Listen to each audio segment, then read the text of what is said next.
I was recently talking to a 19-year-old and her dad was really worried about whether or not she would emotionally need to complete college in order to feel good about herself.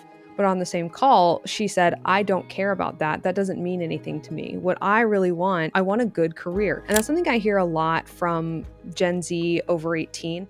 They're extremely pragmatic, actually, oftentimes. It's interesting that they have such a reputation for being not serious when I found that to be quite the opposite. Many of them I find to be very pragmatic about, I don't want a lot of student debt. I don't want to follow this yellow brick road that I've seen older siblings or even parents go down where they end up in a lot of debt. And so for her, a good career was going to be something that just paid her enough money to do what she wanted in her life and have some free time. That was her definition of a good career. Fundamentally, the way that we're teaching young adults to pick work at this age really narrows their options at a time when their options shouldn't be super narrow, and we narrow too soon based on criteria that don't really help them get where they want in life. And so for her, she had picked based on interest, passion at 17 or 18 years old, and now she's very boxed in because she said, I don't see a future really in this career. And one of the things that you can do with your child if you're trying to figure out what good career means to them is figure out what they're trying to optimize for. And using the degree free for, this is the simplest way to do it, which is figure out if they're optimizing for income.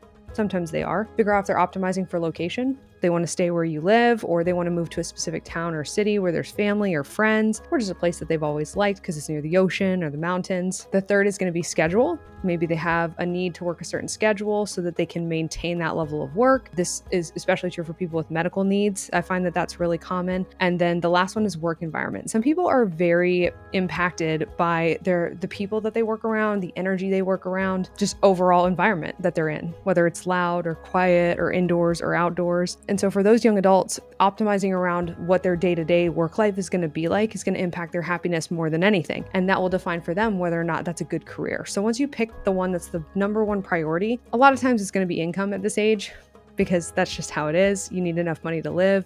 And that's going to enable you a lot of times to live where you want. And more than likely, that's going to impact your schedule too. But they can be different, and they often are. So just make sure you talk this through with them. Now you have your number one criteria you're optimizing for. You have a good filter. You have a useful filter as opposed to an interest or passion-based filter, which is very changeful and doesn't help you really narrow down from all of the options in a way that's strategic. And so now what you're doing is you're narrowing to a smaller pool of jobs that actually fit what they need. And then from there, helping them figure out which one is the quickest to get into, the most in demand, and then figuring out based on their interests. Now you use interest, which one is the best fit for them.